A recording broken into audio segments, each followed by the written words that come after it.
Welcome to Fresh Off the Boat. I'm delighted to be chatting with Payal Lal, and she's a graduate from Yale-NUS. She graduated doing psychology and computer science. So that's an interesting combination, and we'll all learn more about it. So the first question to you, Payal, is how were your choices when you graduated from high school? Your journey was a bit different because you also took a gap year and then enrolled at Yale-NUS. How was it like when you finally got there, but also the journey and the decisions you made before getting there? Yeah, thanks for having me, Arjun. It's super nice to be on your podcast. I guess for me, it was really a very twisted sort of journey, one that I wouldn't have sort of visualized before or dreamt of. So I finished high school in Delhi at Amity and in 2012. And then as soon as I finished, I was so sure that I was not going to do very well in my board exams, definitely not well enough to get into a Delhi University school. That I started to give entrance exams as a way to like back up, just in case, I don't get into any other school. Maybe the entrance exams will save my ass, sort of thing. So I did that. And then turns out that my scores were okay, but then also I got into a law school in Delhi, which was well known. So then I thought, since I got in this time, maybe it was luck that made me get in. I should just take the opportunity.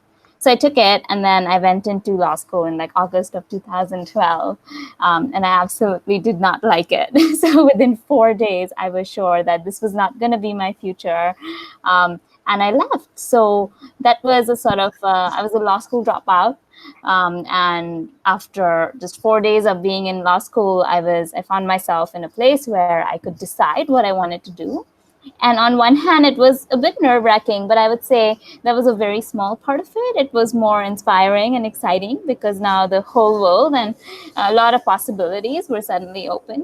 When I was in law school, I knew I'd have to be in India for most of my life because with law, it's quite specific to geography. And then also in terms of profession, suddenly the whole wide world was open, which I thought was super exciting. So then I started my own company in that gap year, thinking that I would love to just run my own company, whether or not I go to college. I wasn't even sure I wanted to or needed to go to college to learn. And it was super fun. And at the same time, my parents were kind of nervous about having a college dropout in the family. So I started to then prepare for my SATs. It was still quite unclear if we, had the money and the means for me to go to a US school, especially, which is what, $60,000 a year. So I started applying with the intention of seeing where I can get in with some financial aid and scholarship. So that happened, and then I kept running my startup. And it was really wonderful because I remember in March of 2013, when the decisions were coming out of different schools, I was actually shortlisted for one of the programs called the Thiel Fellowship, which awards 20 kids under the age of 20 $100,000 every year to drop out and start their own company. So because I'd already dropped out and started my own company, it was a nice sort of choice, where I could just get $100,000 to run it. So it turned out that the decision came out on the same day for the Thiel Fellowship finals and Yale-NUS, which is where I ended up going. So I got Yale-NUS, but I didn't get the Thiel Fellowship finals. And that's when I was invited to go to this Yale-NUS experience weekend in Singapore, where they fly everyone in. And, when they did fly us all in, I really actually enjoyed the experience of being around people my own age. And, everyone was quite smart. So learning from a peer group is something that I hadn't really had for a long time at that point, in April 2013. So that's when I decided to actually stop working on my own company that I'd started and go to university. That's fantastic. And how was it like? Did it meet your expectations? Of course, the weekend prepped you up a little bit, but going back to academics after 1 year of being in the hustle or bustle of running a company, how did you make that switch? What resources were available on campus, and how did you adapt to the new learning style, very different from back home, say at Amity in India? It's such a good question. I didn't really think of that at the time. But Yale-NUS was a different experience because I was part of its first cohort. So there was no student organizations or support like that, or there was no like entrepreneurship club or like a funding society which would give you money to start your own company. There was nothing there. It was like a startup in itself. There were 150 of us in the first cohort, very small. There was, I think, about 50 faculty members. It was a student-teacher ratio of 1:3. So it was so tiny and so small that it felt like a startup. I think if I would have gone from high school straight to college to Yale-NUS, I would have felt a sharper difference than I felt going from doing a startup to another startup, which was Yale-NUS. And then what kind of resources really bowled you over in terms of the way education is delivered and how it's so different from a CBSE sort of style of not just delivery of education, but in terms of assessments? Yeah, that's so interesting because I work in education tech, so it's very interesting to think about that because CBSE was largely didactic, where you listen and then you learn, and it's a passive style of learning where your involvement as a learner is limited to listening and not to actual interaction. And I wouldn't say it's necessarily worse, but it's less engaging, especially for younger people who have smaller attention spans. Not to say that adults have very long attention spans either. So it was interesting because in Yale-NUS, it was almost always seminar style. We had maybe 3 lectures a week in the beginning, and eventually it was 2 and then 1. But most of it was groups of like 20 students or even lesser in a class, and we would have to do some pre-reading.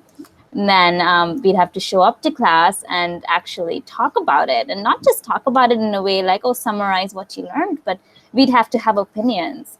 And opinions was one thing that I didn't really know how to have at that point.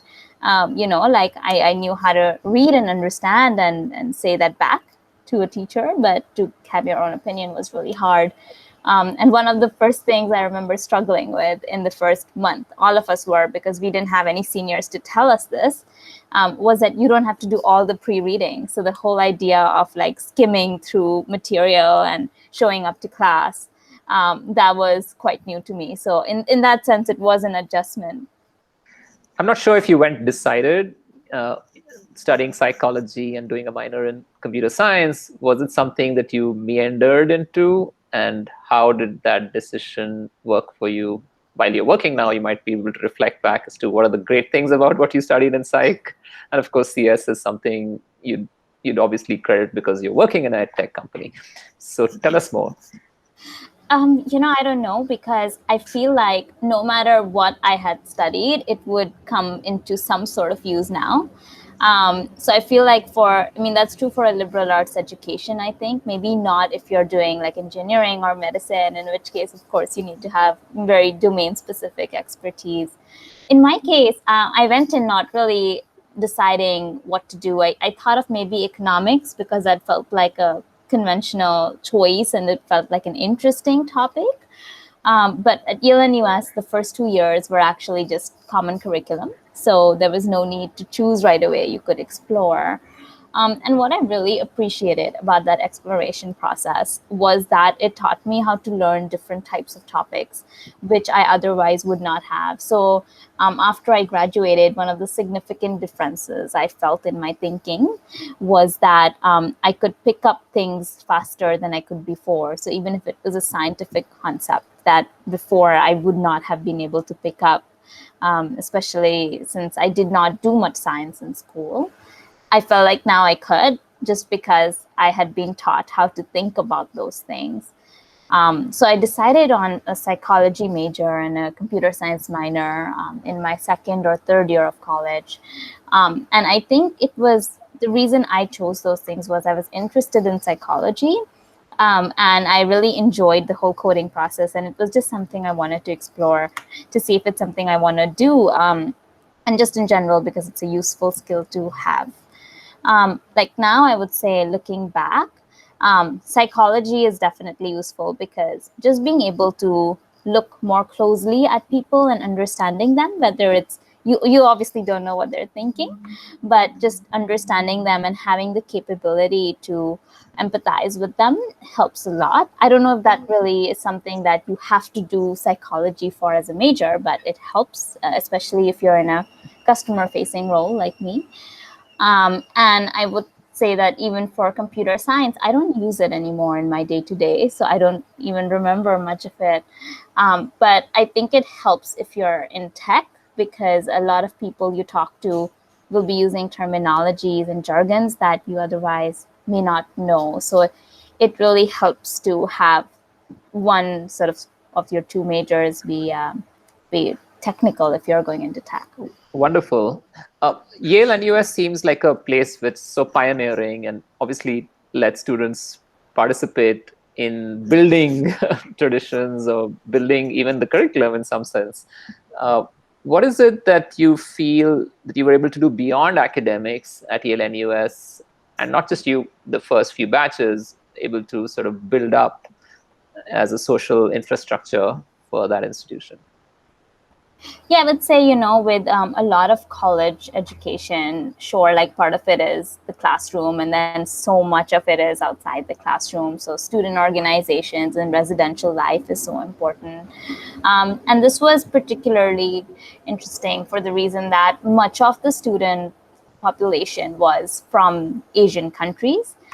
We did have a fair bit from the US and Europe as well, and a little bit from Africa. But because it was so Asian in its ways, that the idea of not living with your parents when they're in the same city, because so many Singaporeans had to come live in on Yale-NUS campus as a compulsory rule, that I think it really put a lot of emphasis on student life on campus, on just living together. And a lot of it was just, trying to sort out the problem you have with your sweet mate, or some of it was just, what do you do outside the classroom? Like, what are my interests and who else has those interests? So then people would find each other and then start student clubs, and then find other people who were interested in those areas and start student organizations.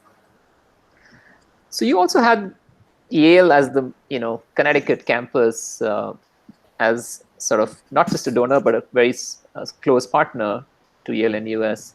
How does that association work, and what resources did you feel that you gained from because of that? Or if you know friends who actually did a semester there, or because of the network gained something, how would you elaborate on that? So I would say with Yale, we spent the first cohort spent a month on the Yale campus. It was sort of a way to carry over some of Yale's values to Yale-NUS. So we spent time living in different residential buildings, and then spent time talking to the professors and just seeing what the Yale culture was like.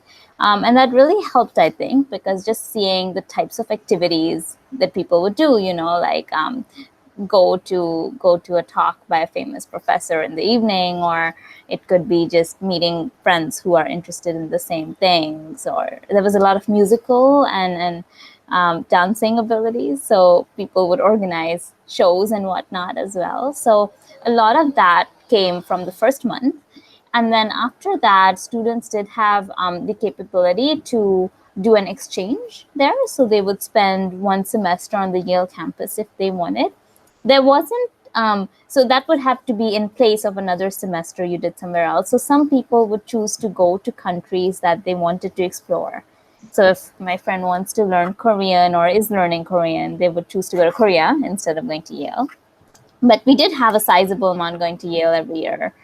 And then other opportunities that they offered was the Yale summer sessions. So Yale summer sessions were these 5-week sessions in different countries over the summer, where you could go and you could learn about that country in a formal classroom setting, but then also just go out and explore. So you'd have 3 to 4 hours of classes, and then you could go and explore the rest of it. So it was pretty fun. I did one in Japan, and that was really nice.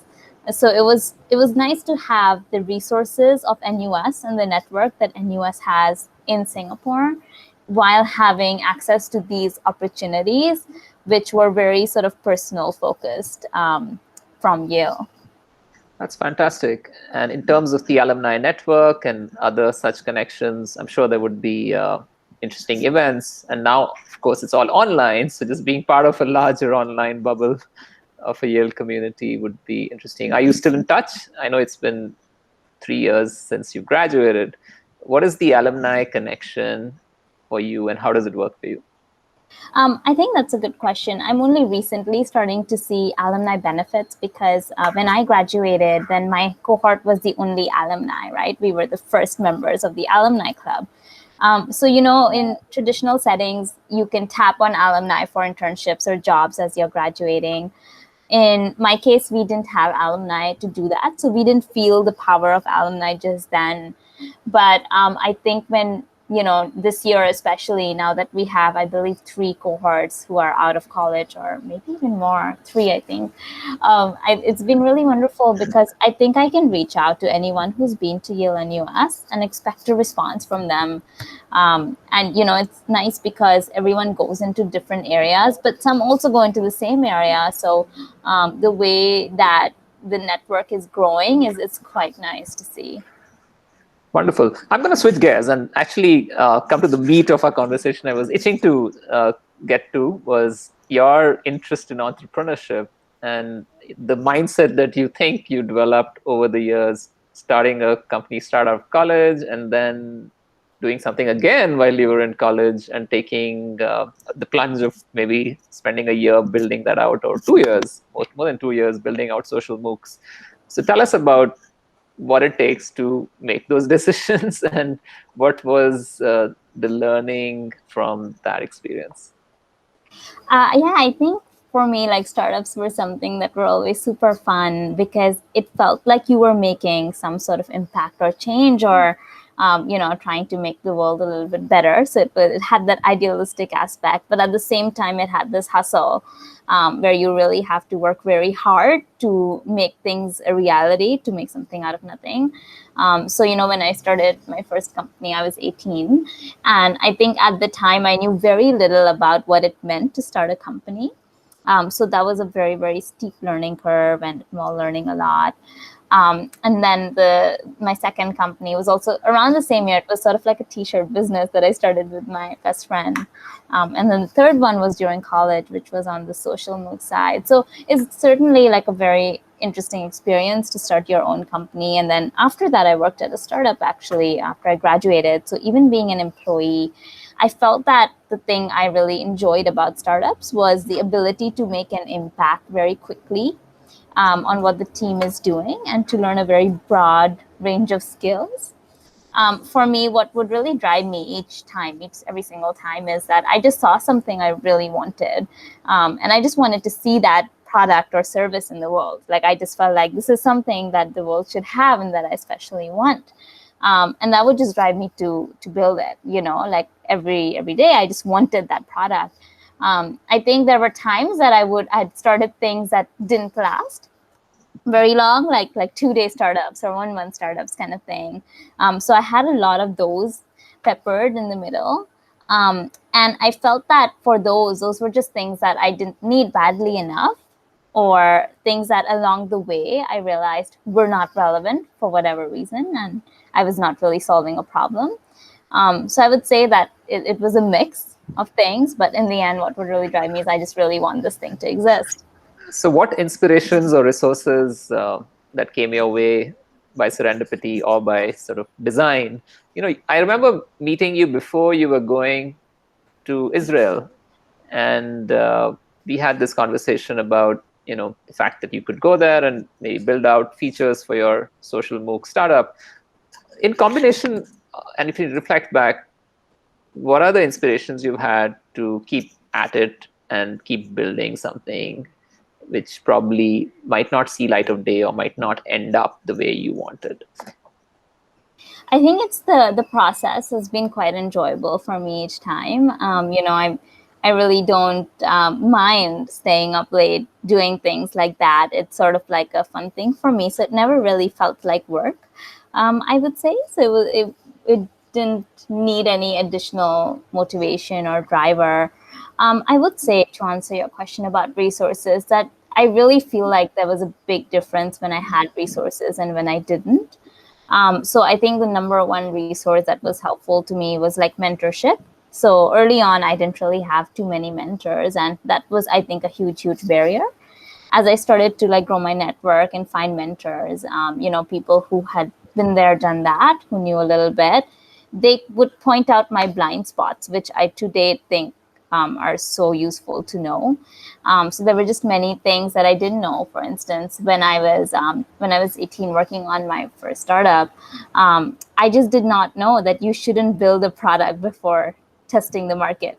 I started building, and then somebody told me, actually, that's not at all what you should do. It's the opposite of what you need to do. So just things like that, I think that was number one, mentorship. Number two related is network for me, because having people to give you actual feedback, having people to promote you, or to not or to even just be supporters, is so helpful in that case. So I would say that a lot of my network came as I built startups, because it attracted like-minded people who were interested in the same thing and who were excited by the vision. One of the hardest challenges I've had is finding a team to work with. So, especially as a startup, right? When you don't have money or bootstrapping, you can't pay people always, especially if you have no income as a student. So I think that was one of my hardest challenges, was to consistently have people who were equally excited to work on this with me, more in a co-founder capacity than an employee capacity. So I think that was quite helpful. When I went to NUS, then I found that there was quite a bit of resources there. So I say NUS because NUS specifically has something called NUS Enterprise, which offers resources for startups. So they sort of gave me a grant at some point. They had a lot of mentorship. They had a co-work space where you could go and work and do your meetings and all of that. And the community was very strong there. So that was quite nice, because that's how I also got my internship in Israel, which is known as the Startup Nation. So going there, I felt like I learned a lot about just what agility means, and the level of speed that companies can and should achieve. So I thought that those resources were sort of my top three in being in the startup world. Fantastic. How about telling us a little bit about the companies that you worked with after running your startup? How did you make those decisions to stick to edtech as an industry? What is the edtech industry? I know it's becoming kind of ubiquitous. Everyone, from my 5-year-old daughter to my son, everyone's, and we. This is an example of capturing information from our conversation and sharing it with our students. Everything is becoming technology driven in education. Colleges don't know what to do. They'll have in-person classes for fewer students than ever before. But what's your take on this whole edtech industry, and what's your journey been?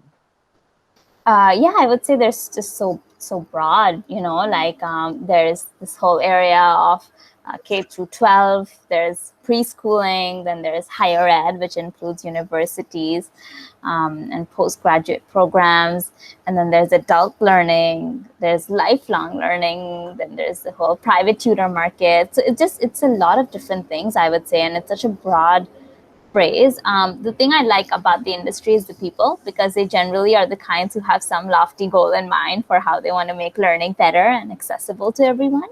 But at the same time, they're very practical people, and they really think about how to make it happen. So they're not just preaching it, but they're actually trying to practice it. So I think in that sense, I really like the education industry for what it is and for its people. I would say it's like changed a lot over time. So, at first the emphasis was just to kind of build tools that would support teachers in their in-classroom practice. And nowadays it's becoming a lot about online learning and how to make online experiences more engaging, especially for kids who can't sit in front of you can't expect a 6-year-old to sit in front of like a Zoom, right? So just finding more creative ways to do that has been interesting. For me, my focus has been less on K through 12 and more on higher ed and adult learning lately. So the startup I worked for after I graduated college, that was focusing on social learning in classrooms in higher ed. So they sold a software that would make classrooms more active. And specifically, it was a team-based learning pedagogy that they'd help implement. And now I work with LinkedIn. When I joined, I was working on LinkedIn Learning specifically, which is a product that's used for online learning. And now I do LinkedIn Learning and work on the recruiting solutions. So it's a bit of both right now. Great. So, what is the ecosystem for startups in Singapore? And if you know a little bit about Asia Pacific regions, why is Singapore a popular choice, and what makes it maybe a step ahead from other destinations, emerging markets like India? I would say, yeah, like Singapore it's better in some ways and it's worse in other ways when it comes to startups. So the ways it's good is that the government really supports a lot of entrepreneurship in the sense that they have a lot of money, grants, even investors out here who are willing to put money into startups.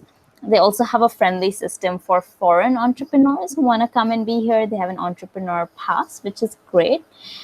So that helps. I would say that in terms of finding talent, it's a bit harder here because if you're a startup here, you're competing for talent with like headquarters of big companies, multinational companies, who pay a lot more, who give a lot of perks. So it's very, very difficult for startups here to attract talent. I feel like in India, there might be the same problem to some extent, but I also feel like a lot of people in India would want to work for startups. They're actually excited by the idea of that. Whereas here, it's less so. It's not as much. There's a lot of founders, but in terms of startup employees, I find fewer people.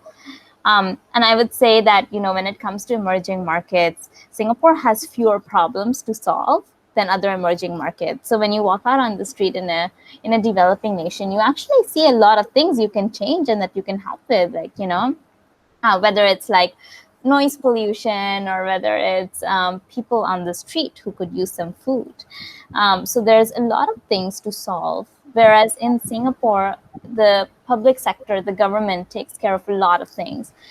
If you see something wrong, it's probably going to be fixed the next week.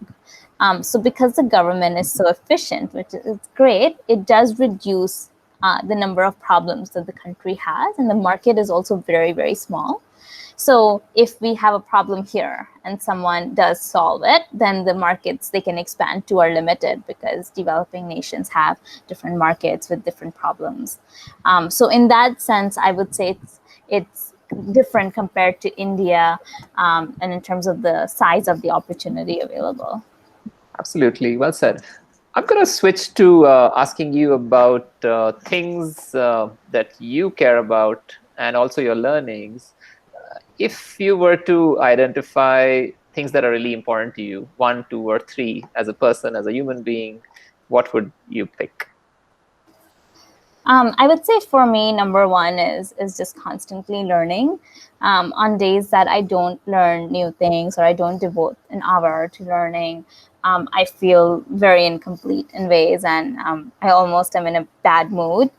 So I've noticed that one of the best ways for my well-being to stay good, especially in these times, is just to read for an hour a day type of thing. So I think that's really important to me, learning and curiosity.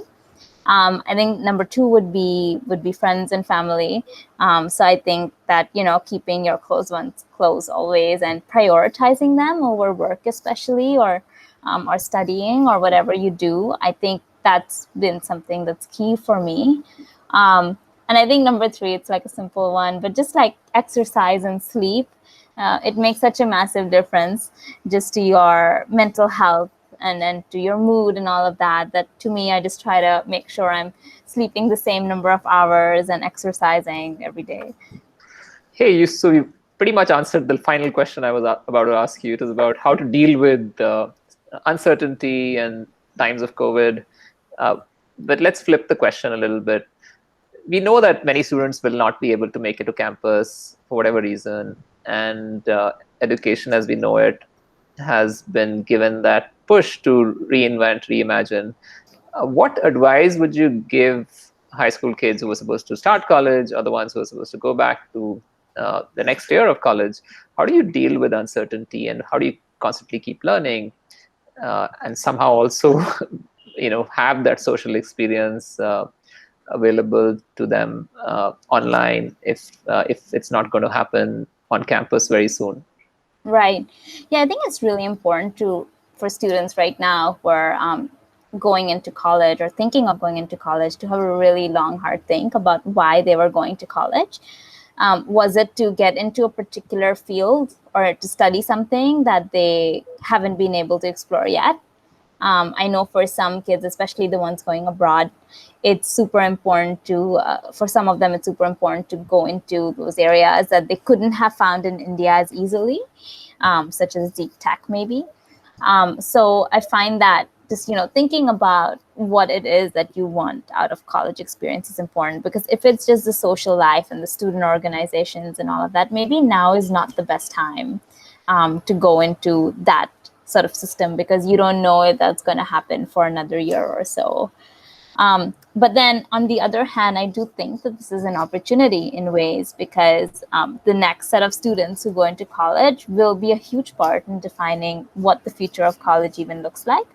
One of the recent podcasts I was listening to was talking about how they do not have enough student feedback at the moment to really understand what it is that students want out of their college experience. So just, even going into a college and contributing to building that experience for future cohorts is something that will be looked upon very positively once they graduate. But I would say right now it seems like a lot of focus is just on whether or not colleges are going to happen. So I can understand that that's a really difficult choice to make. Thank you, Payal. This has been absolutely wonderful catching up, reconnecting with you. We look forward to inviting you to some webinar or on topics that we'll announce soon. It'll be great to have your views shared with a panel and a larger audience. So thank you. I look forward to connecting again soon. Thanks, Arjun.